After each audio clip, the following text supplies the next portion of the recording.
Can you win a Civilization 6 science victory without building any spaceports? To raise the stakes, I can't enact my plans until at least 2 civs come within 50 turns of winning, and I can't declare war on either of them. With such a disadvantage on deity difficulty, we need to set up at least 15 cities, more than usual, but the yields they provide will allow us to stand a chance. And that is only possible through rapid exploration and one key policy card. I am hyped as we discover the strongest possible city you can settle in this game without even the Petra. But first we have to exterminate the natives, and as I start salivating at the ethnic cleansing through discipline, while God King will help with our super city plan. The way we're going to get to the super city is this pantheon, giving all these tiles to production. I can't contain myself as the settler production begins right after recovering from a dopamine-induced seizure before one man nearly ruins my plans. Breathing a sigh of relief as Scotland is in the Far East, but even so, we need to pump these settlers out, and colonization will be crucial for that strategy. Settling Magdeburg, soiling everyone's undergarments, leaders included who take this opportunity to introduce themselves, securing a golden age for our empire. With the golden age secure, cities planned, production set, it's time to go full steam ahead with settler training. Everybody starts building settlers, with the extra production from our pantheon and Magdeburg really helping out, but more important than that is the 6-step plan to optimal city settling,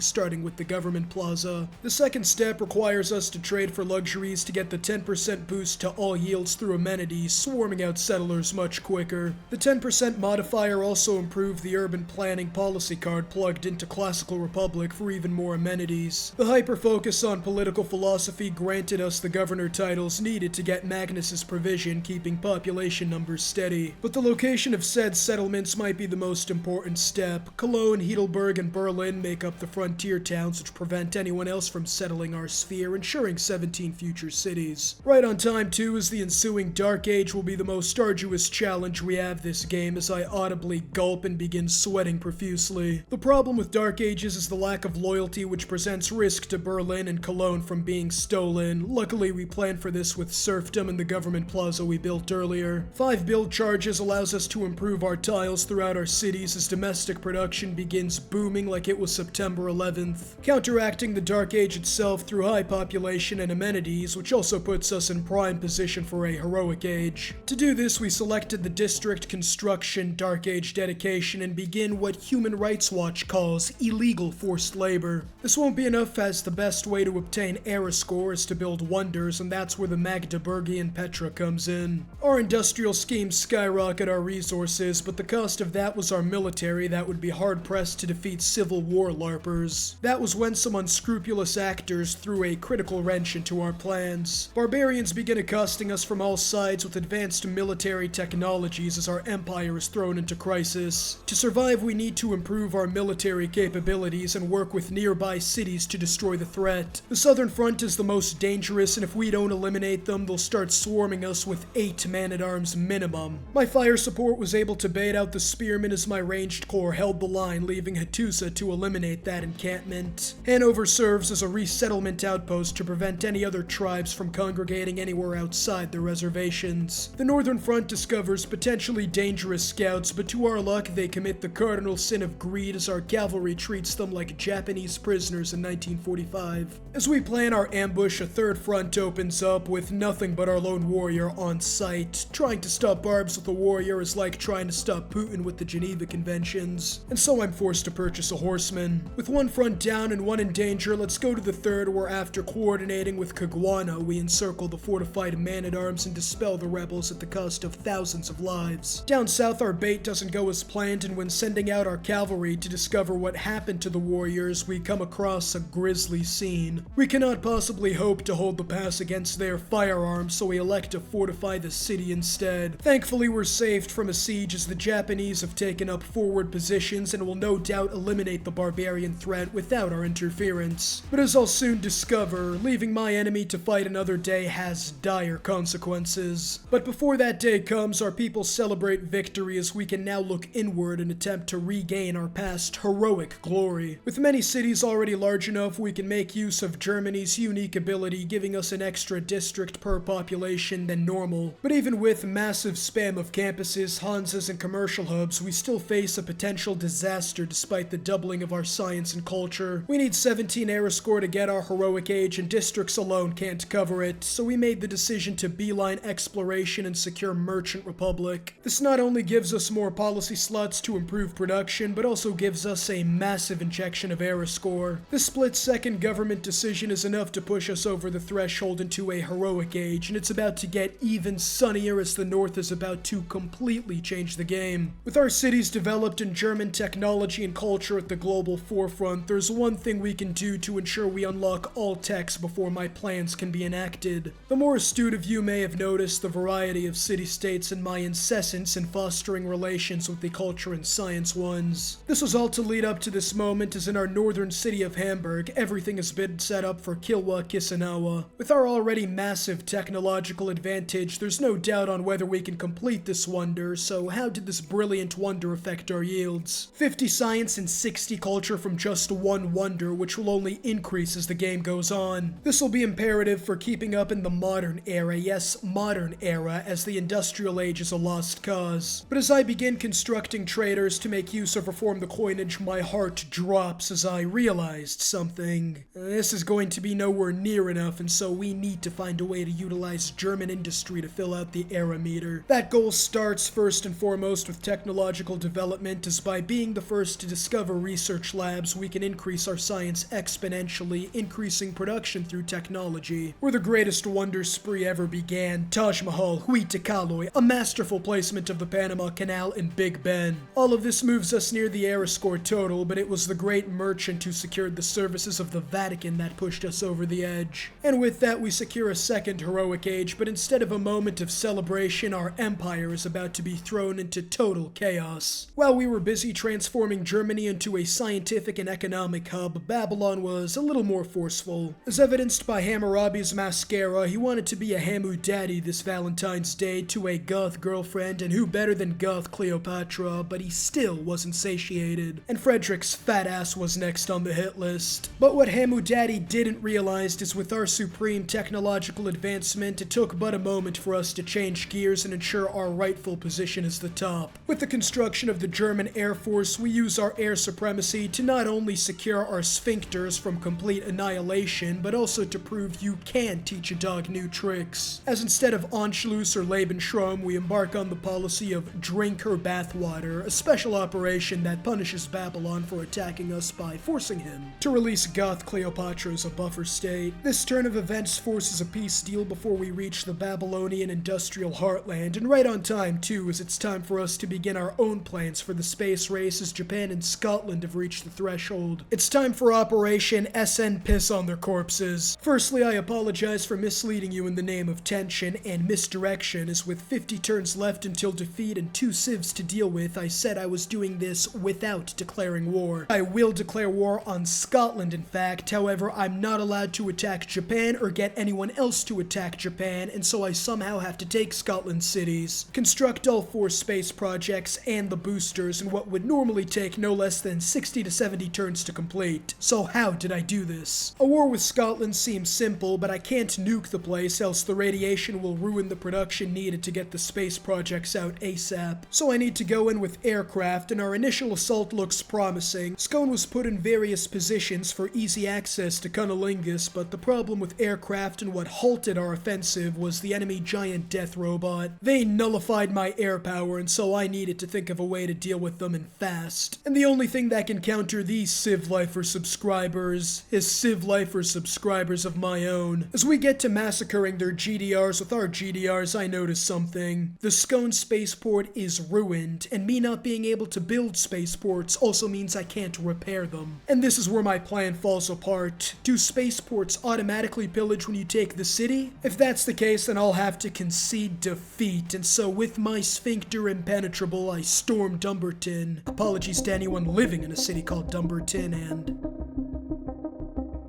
yes! Throwing in my great engineers to get a boost and immediately finish the satellite, revealing the map, and... Uh-oh. These, production queues are looking kinda long, aren't they? What I just discovered after thousands of hours was the fact that occupied cities have a 50% production debuff that only gets removed when peace is made, which is crippling. The lost production no doubt amounted to an extra 10 turns lost as victory begins slipping from my grasp and I am at my lowest moment. Despite that, the rest of the war went about with no major turning points as I was able to capture 2 more spaceports in Sterling and Roxburgh, forcing Robert's hand in making peace. And so all that was left was to somehow rapidly increase the productive capacity of Dumbarton and get this shit done. It's time for the final push. With over 20 traders, I moved all of them to Dumbarton to increase production. This was further boosted with Pingala and his flat 30% boost, and after landing on Mars, Japan was already 70% of the way there. This is bad. With Mars and the exoplanet remaining, I have limited time and needed a plan. And with the volcanoes nearby, I had one. With builders, I built farms and mines, increasing production, and coupled with Pingala's boost, the exoplanet was launched as I could send all 3 of my spaceport cities into rapid thruster production as Japan was still stuck at the snail space of 1 light year per turn. But as we draw nearer and nearer, my heart thumping harder and harder, it got to the point where Japan's progress couldn't even be calculated, they were so close. But then I started moving at 5, then 6, then eventually 10 light years per turn. And with just 1 turn remaining, does Japan somehow manage to steal the show?